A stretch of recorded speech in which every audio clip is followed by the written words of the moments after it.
Students, I am your Mr. Navodaya coacher and English lecturer at Karatigi. Dear students, you know very well about Kepler. Thousands years ago, Kepler says the earth moves around the sun. I will repeat it. Kepler says thousands years ago, the earth moves around the sun. But today, the entire world moves around the English language. See, how much need English today? Without English, we cannot survive in the society.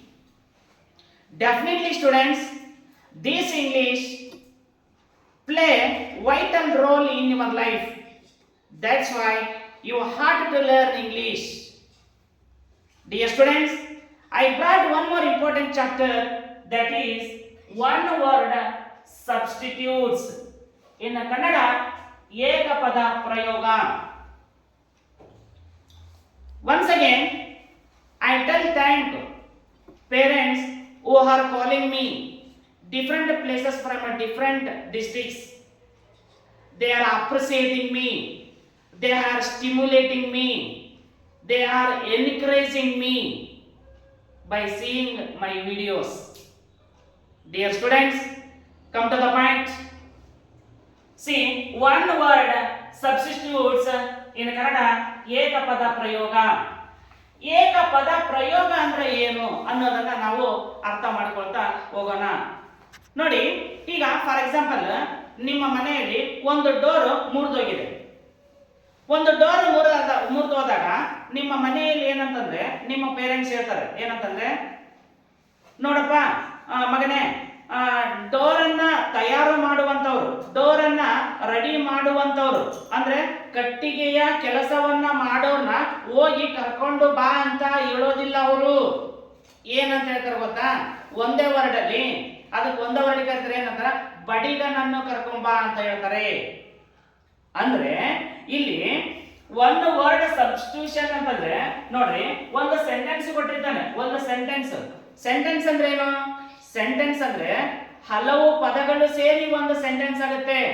A group of word, ಓಕೆನಾ? A group of word we can call it sentence. ಆ sentence ಅನ್ನ ಒಂದೇ ಪದದಲ್ಲಿ ಹೇಳಬೇಕು ನಾವು. ಯಾವ ರೀತಿ ನೋಡ್ರಿ, ಈಗ ಅಲ್ಲಿ ಹೇಳಿದೆ ನಾನು ಏನಂತಂದ್ರೆ, ಹೋಗಿ ಕಟ್ಟಿಗೆ ಕೆಲಸವನ್ನ ಮಾಡುವನನ್ನು ಕರೆದುಕೊಂಬ ಅನ್ನೋದಕ್ಕಿಂತ ಒಂದೇ ವರ್ಡಲ್ಲಿ ಕರೀತಾರೆ, ಬಡಿಗನನ್ನು ಕರೆದುಕೊಂಡು ಬಾ. ಇದು ಏನಪ್ಪಾ ಅಂತಂದ್ರೆ ಏಕಪದ ಪ್ರಯೋಗ ಅಂತ ಕರಿತೀವಿ ನಾವು. ಅರ್ಥ ಆಗುತ್ತಾ? ಅಂತ ಏನಂತಂದ್ರೆ ಪ್ರಶ್ನೆಗಳು ನಿಮ್ಮ ಎಕ್ಸಾಮ್ ನಲ್ಲಿ ಬರ್ತಾವು. Not only in Morarji but also asked in many exams like PDO, SDA, FDA, SSLC, PUC, degree ಎಲ್ಲ ಎಕ್ಸಾಮ್ ನಲ್ಲಿ ಏನಂತಂದ್ರೆ ಇದ್ರ ಮೇಲೆ ಪ್ರಶ್ನೆಯನ್ನ ಕೇಳ್ತಾ ಬರ್ತಿದ್ದಾನೆ. ನೋಡ್ರಿ, ಫಸ್ಟ್ ಎಕ್ಸಾಂಪಲ್ ಇದೆ ಏನಂತಂದ್ರೆ, one who has last parents. ಏನಂತ ಕರಿತೀವಿ ಅವನಿಗೆ? ಆರ್ಫನ್. ಇನ್ ಕನ್ನಡ ಅನಾಥ. ನೋಡ್ರಿ, ಎರಡನೇದಿದೆ ಎ ಕಲೆಕ್ಷನ್ ಆಫ್ ಫ್ಲವರ್ಸ್. ಏನಂತ ಕರಿತೀವಿ ನಾವು? ಬೊಕೆ. ನೋಡ್ರಿ, what is the spelling of bouquet? BOUGET, bouquet ಅಂತ ಕರಿತೀವಿ. ಅಂದ್ರೆ ಹೂಗಳ ಗೊಂಚಲಕ್ಕೆ, ಹೌದಾ?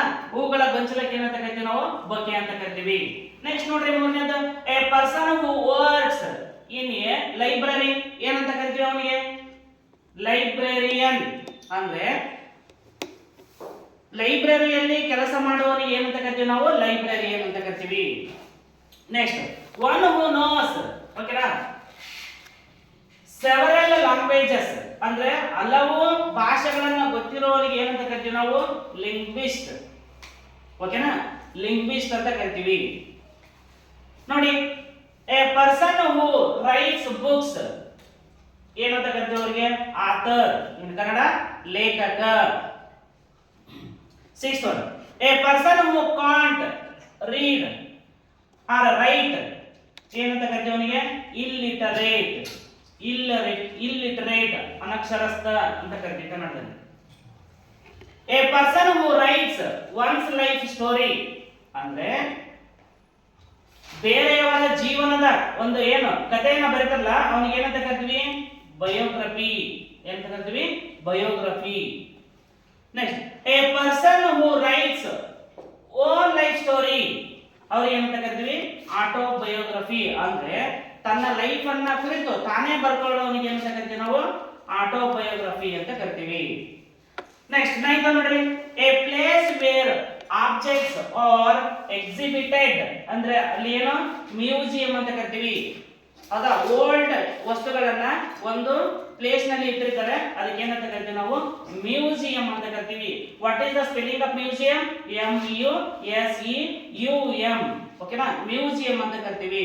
ಈ ರೀತಿಯಾದಂತಹ ಒನ್ ವರ್ಡ್ ಸಬ್ಸ್ಟಿಟ್ಯೂಟ್ಸ್ ಅನ್ನ ನಿಮ್ಮ ಪರೀಕ್ಷೆಯಲ್ಲಿ 100% ಕೇಳ್ತಾನೆ. ನೀವು ಇದನ್ನೇನ್ ಮಾಡ್ಬೇಕಂದ್ರೆ ಪ್ರಾಕ್ಟೀಸ್ ಮಾಡ್ರಿ. ಓಕೆನಾ? ಪ್ರಾಕ್ಟೀಸ್ ಮಾಡ್ರಿ. ಪರೀಕ್ಷೆಯಲ್ಲಿ ಕೇಳುವಂತಹ ಪ್ರಶ್ನೆಗಳಿಗೆ ಏನಂತಂದ್ರೆ ಉತ್ತರವನ್ನ ಕೊಡಿ. ನೋಡಿ, ಏಪ್ರಿಲ್ 1ರಿಂದ, ಐ ರಿಪೀಟ್ ಇಟ್, ಏಪ್ರಿಲ್ 1ರಿಂದ ನಮ್ಮ ನವಚೇತನ ನವೋದಯ ತರಬೇತಿ ಕೇಂದ್ರದಲ್ಲಿ ಬೇಸಿಗೆ ಶಿಬಿರ ಇರುತ್ತೆ. ಎಲ್ಲರೂ ಕೂಡ ಬನ್ನಿ. ಇಂಗ್ಲಿಷು, ಕನ್ನಡ, ಹೌದಾ? ಇಂಗ್ಲಿಷು, ಕನ್ನಡ ಮತ್ತು ಮ್ಯಾಥಮೆಟಿಕ್ಸ್ ಅನ್ನ ಸಂಪೂರ್ಣವಾಗಿ ಹೇಳಿಕೊಡಲಾಗುತ್ತದೆ. ಹೌದಾ? ಮತ್ತು ನಾವು ಈ ಒಂದು ಬೇಸಿಗೆ ರಜೆಯಲ್ಲಿ ಯಾವ ಮಕ್ಕಳು SSLC ಅನ್ನು ಓದ್ತಿದ್ದಾರೋ ಆ SSLC ಮಕ್ಕಳಿಗೂ ಕೂಡ ಏನಂತಂದ್ರೆ ಈ ವರ್ಷ ನಾವು ಇಲ್ಲಿ ಕೋಚಿಂಗ್ ಅನ್ನ ಮಾಡ್ತಾ ಇದ್ದೀವಿ. ಅವರಿಗೆ ಸಂಪೂರ್ಣವಾಗಿ ಕನ್ನಡ, ಇಂಗ್ಲಿಷು, ಸೈನ್ಸ್, ಮ್ಯಾಥಮೆಟಿಕ್ಸ್ ಅನ್ನ ನಾವು ಇಲ್ಲಿ ಹೇಳಿಕೊಡ್ತೀವಿ. ಯಾರಿಗಾದ್ರೂ ಇಂಟ್ರೆಸ್ಟ್ ಇತ್ತಪ್ಪ ಅಂದ್ರೆ ಬನ್ನಿ, 2 ತಿಂಗಳ ಬೇಸಿಗೆ ಶಿಬಿರವನ್ನ ಸಂಪೂರ್ಣವಾಗಿ ನಾವು ಮುಗಿಸ್ಕೊಡ್ತೀವಿ ಅಂತ ಹೇಳ್ತಾ ಮತ್ತೆ ಮುಂದಿನ ವಿಡಿಯೋದಲ್ಲಿ ಮತ್ತೆ ಭೇಟಿಯಾಗೋಣ. ಎಲ್ಲರಿಗೂ ಗುಡ್ ಲಕ್.